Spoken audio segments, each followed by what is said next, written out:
Okay. So for my leadership experience task, I looked at developing myself as the ALNCO. So I took on the role a year ago in September, and it's been a very difficult journey. It hasn't been easy. So yeah, that's why I've chosen today to share that journey with you. So, oh no, why isn't it? Oh, right, okay. So, most importantly, obviously, I wanted to develop my skills to be an ALNCO. I also, on my journey, wanted to upskill the teachers and teaching assistants in our school and engage with parents and external agencies. And then I also wanted to make sure that we had a collaborative assessment plan and monitoring system in place for our ALN children, and looking at the early, timely, effective interventions that were happening in the school. So it's been, yeah, a difficult journey, because not only have I been learning as an ALNCO, I've also trying to take the staff along on this journey with me. So as part of it, it was on our SDP as priority 3, wellbeing, equity and inclusion. Last year, actually on the SDP, was to develop my own skills as an ALNCO, and then this year it's to continue to ensure we meet the needs of all the children, and to look at that ALNET and make sure that we're implementing the ALNET effectively really into our school.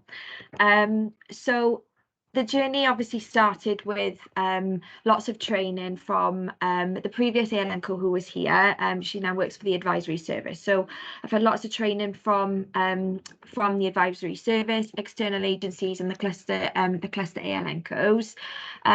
Initially, it began with what is the SEN ALM register, and then looking at the provision map in the school, what external agencies were what referrals we could do to support the children, and I've had lots of sort of shadowing with the advisory service and the deputy and head of our school. So as well as upskilling myself and all of that going on, we've also been looking at the support that was available for learners in our schools. So even though sort of what interventions are happening, I wanted to really ask the staff in each area what interventions they were doing in their classrooms, what they found was working, and was there any need for training, which members of staff were trained in each sort of intervention, because we've got lots of different staff.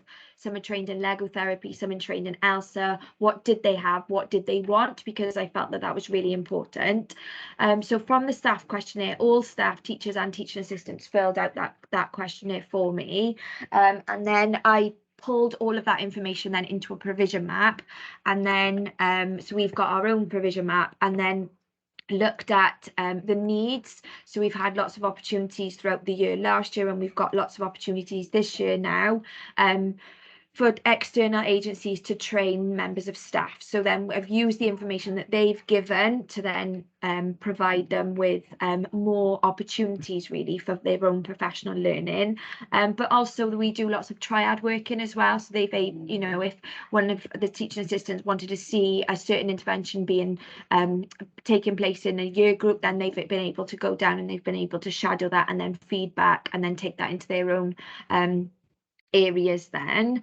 And also we've looked at, obviously when we were looking at the support for learners, which external agencies were able to support, how they were able to support, and I've taken parents on the journey with me, ultimately thinking all the time, so upskilling myself, supporting the learners, but also thinking about the progress that the children are making, which is ultimately the most important thing.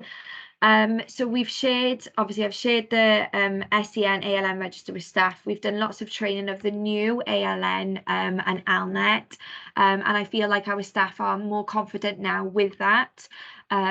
So the children that are on in the new mandatory year groups, obviously those staff know the interventions that the children are having, but the children on the old, so not on the mandatory year groups, they're still on the SEN register, they're still on IEPs, but together we've created, with the head and deputy, we've looked at progress reports. So each intervention that happens each term, the staff have to report on the progress that the children are making, and that information then is shared with me as an ALNCO, to see, are all the children making progress, and if they're not making progress, what other interventions can we put into place to support the children.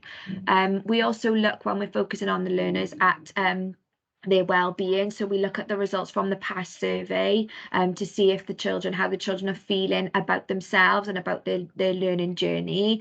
And if the children are highlighting on that past survey that they don't feel confident, or they're highlighting that they're not happy in school, then we look at that data with the class teacher. I support the class teacher in looking at that and then saying what interventions can we do and offer the children to ensure they're making progress.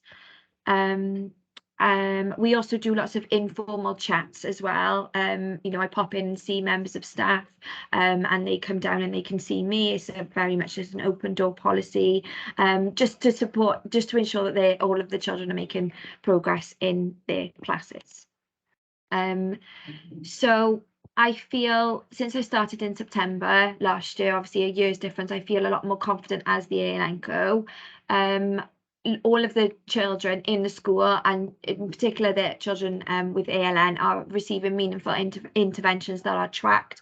Staff know that they're being tracked. Staff know the children that we are monitoring. That progress then is reported by myself and the class teachers then to the parents and carers, and I feel as if I've taken the parents on the journey with me. I've done lots of meetings, I've held lots of meetings with parents and carers to explain the new system, the ALN system, to them, but also make sure that the parents understand where their children are in that process. And I feel as if the staff are a lot more confident now as well, because initially when I first started the role, it was very much, so I need your help, this child can't do this, or what can we do? But actually it's about trying to coach the members of staff to say, what are you doing? What can we do? And I feel like, because we've done lots of support with the provisions, with the interventions that we're offering in the classes, staff are now saying, oh, we're offering this, is there anything else we can do? And I'm saying, how are they doing? What progress are they making? Yeah, they're making progress. So I feel as if the staff are on the journey with me, and they're a lot happier, and they feel a lot more confident about teaching children with ALN. The main challenge for me has just been the time management. It's very difficult to balance, really, being an ALNCO and a class teacher. That was initially very difficult last year, but also trying to learn myself and take the staff with me. So I've done lots of courses outside of school, or additional courses as part of my ALNCO time, to make sure that I'm developing my own skills to then share with the staff. Going forward, obviously I want to continue to do that, but also we need to continue to go forward implementing ALNet throughout the school. So we're making good progress this year, and then next year, when the other year groups go to the mandatory cohorts, I feel as if we're in a good position, and I feel that the staff, most importantly, are with me. And I think, yeah, that's it.